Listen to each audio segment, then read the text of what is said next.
Vexame ou posso chamar de surpresa essa eliminação do Flamengo na semifinal do Mundial? Quem são os grandes vilões? Gerson e Vitor Pereira? Vamos lá pro vídeo para esse pós-jogo. A mão do volante, a outra no capricho. Eu não jogo mais! Jararaca safada! Esses negros maravilhosos. Quer saber de uma coisa? Eu sei lá. Fala aí, galera do Apenas um Canal, sejam bem-vindos a mais um vídeo. E no vídeo de hoje vamos falar sobre a semifinal do Mundial de Clubes. Primeira semifinal entre Flamengo e Al Hilal. O jogo que acabou de terminar, estou gravando esse vídeo aqui no dia 7 de fevereiro, às 6h12 da tarde.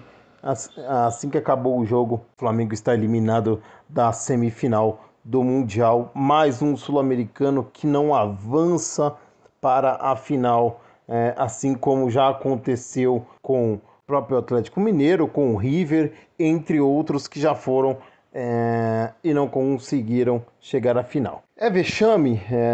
Eu não sei se eu vou considerar como vexame ou surpresa, mas eu posso dizer que hoje em dia não tem mais bobo no futebol. Vai jogar com o Al Hilal. A gente ganhou do Al Hilal, né? A gente, falando pelo torcedor flamenguista, ganhou do Al Hilal de 3-1, de virada. Parecia até que ia se repetir a mesma cena de 2019, mas no time não é um time besta, é um time bom. É um time muito bom. Tem o Igalo, que é jogador, já foi jogador europeu, já passou pelo Manchester United. O Marega, muito bom jogador. O Aldalsari é um dos melhores do time. Tá? Quem lembra do Aldalsari, fez o golaço contra a Argentina na derrota da Argentina no início da Copa do Mundo.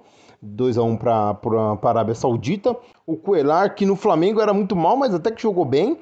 Então, assim, o Abdoulaye, um grande zagueiro. E o melhor do time hoje, por mais que tenha o Aldalsari, que é muito bom, mas hoje o 10 do Al Hilal, o Vieto, grandíssimo jogador.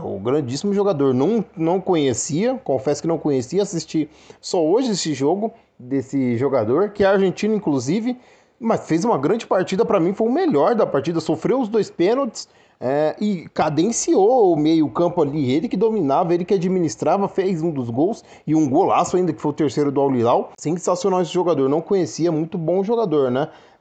Mas mostra que um time saudita não tem essa hoje em dia, não. A gente tá muito aqui ligado, o Flamengo ganhou Libertadores, o Flamengo de Pedro, de Gabigol, poderoso.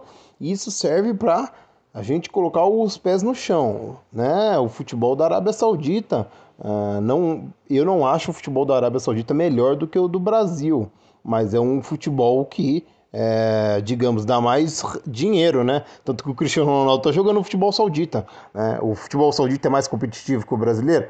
Acredito que não, mas hoje se mostrou um time muito bem organizado, um time que soube trocar muito bem a posse de bola, tem os seus bons jogadores, né? E eu acredito que mostrou pro mundo e principalmente para a mídia brasileira, que exalta muito, às vezes, ou até alguns torcedores que exaltam ao máximo. Não falo que não é para torcer e para acreditar sempre, mas hoje é para pôr os pés no chão um pouquinho, né? Já se falava de Real Madrid, mas primeiro tem que pensar na semifinal. Então, como tá com a cabeça muito longe, como diria o Renato Gaúcho, quem muito quer, nada tem. Enfim, Flamengo, eu vou começar aqui pelo jogo, para analisar esse jogo, porque o Flamengo parece que me começou meio assustado, né? Meio desorganizado, assim como eu já achava esse time desorganizado, principalmente na derrota para o Palmeiras na Supercopa do Brasil. Já estava achando esse time totalmente desorganizado naquela final. O meio campo muito bagunçado. Hoje parece que estava até melhor, estava até mais organizado, mas entrou assustado, tanto que aos 4 minutos já saiu um pênalti numa besteira ali do meio campo do Flamengo. A bola não teve culpa do Mateuzinho, porque a bola resvalou na perna dele e acabou virando um passe, e ele chegou atrasado e cometeu um pênalti também. que acabou gerando o primeiro gol aí do Aldassari aos 4 minutos. Não demorou muito tempo, 16 minutos depois, aos 20 minutos, o próprio Mateuzinho, para se redimir, foi lá e deu uma assistência para o Pedro empatar o jogo e fazer 1-1.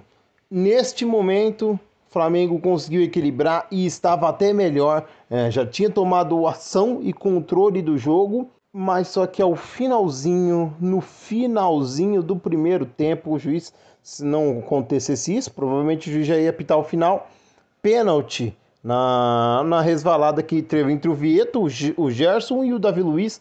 A ação do Davi Luiz, para mim, foi limpa. Agora, esse pênalti eu acho discutível. A quem marcasse, a quem não marcasse. Para mim, se, por exemplo, se fosse numa Premier League, esse pênalti não seria marcado. Aqui no Brasil poderia até ser. Eu acredito que, ao meu ver, o pisão do Gerson deu a entender que foi o suficiente para o jogador cair, né, na visão do árbitro. Mas se você analisar a imagem, o pé do jogador já estava meio que dobrado. Ele já poderia cair, mesmo sem o pisão do Gerson. Eu ficaria na dúvida, não sei se eu marcaria, tá? Vou ficar bem em cima do muro mesmo. Mas é um pênalti bem duvidoso, não é todo mundo que marcaria. Enfim, o que custou o problema não foi nem o pênalti, né? Não foi até mesmo voltar ao segundo tempo. Você tinha 45 minutos para tentar empatar e até virar o jogo, desde que você tivesse com 11 a mais, que foi aí o que complicou. O Gerson tomou um cartão amarelo no início do jogo também, se você pode questionar o juiz também por essa rigorosidade dele, né?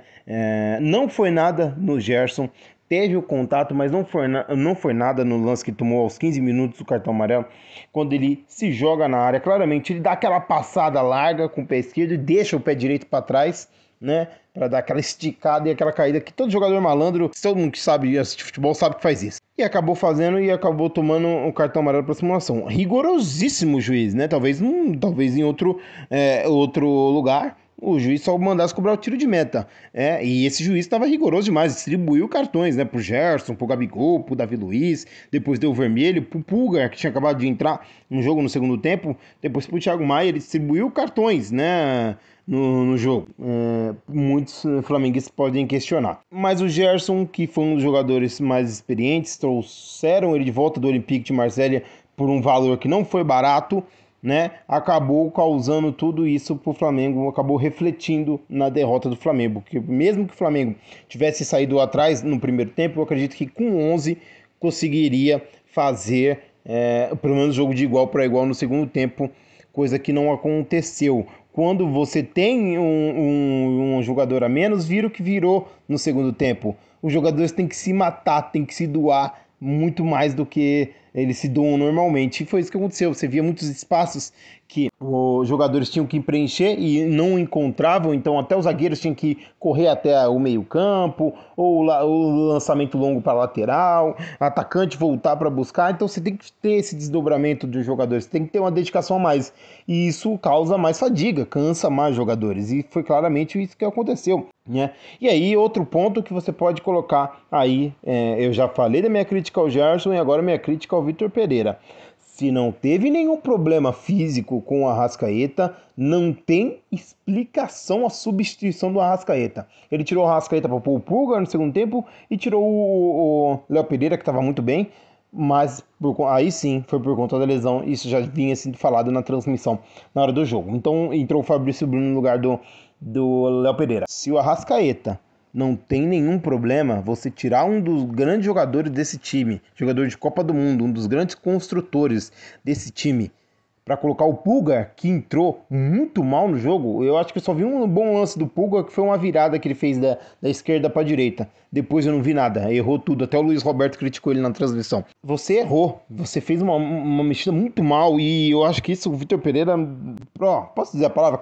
Cagou nessa substituição. E aí, minutos depois do segundo tempo, ele tira também o Everton Ribeiro. Então você me tira o Arrascaeta e me tira o Everton Ribeiro. Não empilhou o time de atacantes, porque já tinha dois, já tinha o Gabigol e o Pedro. Não empilhou o time de atacante como alguns fazem. Ele simplesmente não empilhou de atacante e também não colocou nenhum meia construtor. O Eric Pulgar não tem essa característica, não é um cara de construir jogadas. O Vidal entrou muito menos ainda, não está no seu auge, se fosse até no auge até poderia, mas é um jogador muito mais de raça, de entrega, de defesa do que de construção. E ainda faz todo aquele chilique que ele fez para entrar, para no segundo tempo errar um passe daquele e dar um contra-ataque que quase gerou num gol também do Al Hilal. Enfim, errou, né, nessas mexidas. O Everton Cebolinha aqui entrou também, mas entrou muito mal, né? E até comentou isso na transmissão, o Roger. O Vitor Pereira pediu para ele ir para cima, mas ele não ia para cima, não conseguiu fazer jogada de drible, entrou muito mal. Eu acho que se tivesse mantido, pelo menos, claro, quando você tem uma expulsão, você tem que recompor o time, né? Você tem que dar uma maneira de recompor, porque você está com um jogador a menos, então vai haver mais espaços como houve pro Al Hilal. Isso que saiu o terceiro gol do Vieto, num contra-ataque, teve espaço, o Davi Luiz tentou fechar, ele meio que sem ângulo, eu achei que ele não ia chutar, mas chutou e achou um chutaço, um golaço na gaveta, a bola bateu no travessão ainda, para coroar a partida que ele estava fazendo, um grandíssimo jogador esse Vieto, ou fez uma grande partida, né? Não vamos exagerar também, se é um grandíssimo jogador. Enfim, você tem que recompor, mas você recompõe também pensando que você tem que vencer o jogo. Para mim, ou é tudo ou é nada. Mas se você tira para recompor e não pensa só em defesa, só em defender e não pensar em ganhar, então fica complicado. Então volta para o segundo tempo da WO.